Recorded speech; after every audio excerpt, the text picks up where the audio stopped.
It all started on July 17th, 1972, when 5 men were arrested breaking into the Democratic National Headquarters in the Watergate office. The 5 men that were arrested worked for President Richard Nixon's committee to re-elect him.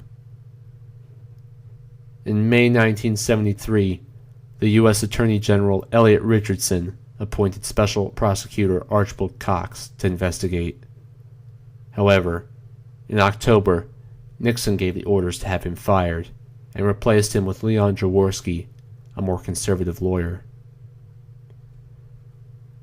Now, it was found out that Nixon had been secretly recording every conversation that had gone on in the Oval Office, and in April 1974, Jaworski obtained a subpoena that ordered Nixon to release the tapes.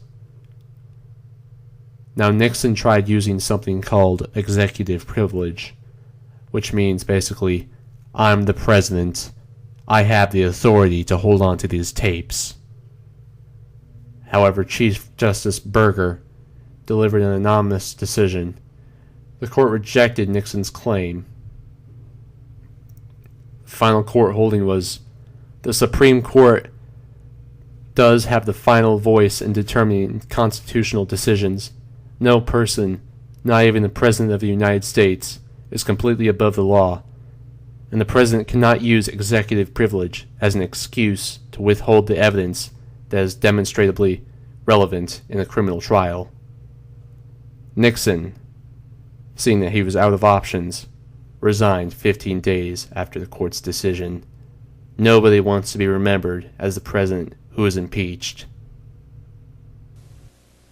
I would have preferred to carry through to the finish, whatever the personal agony it would have involved.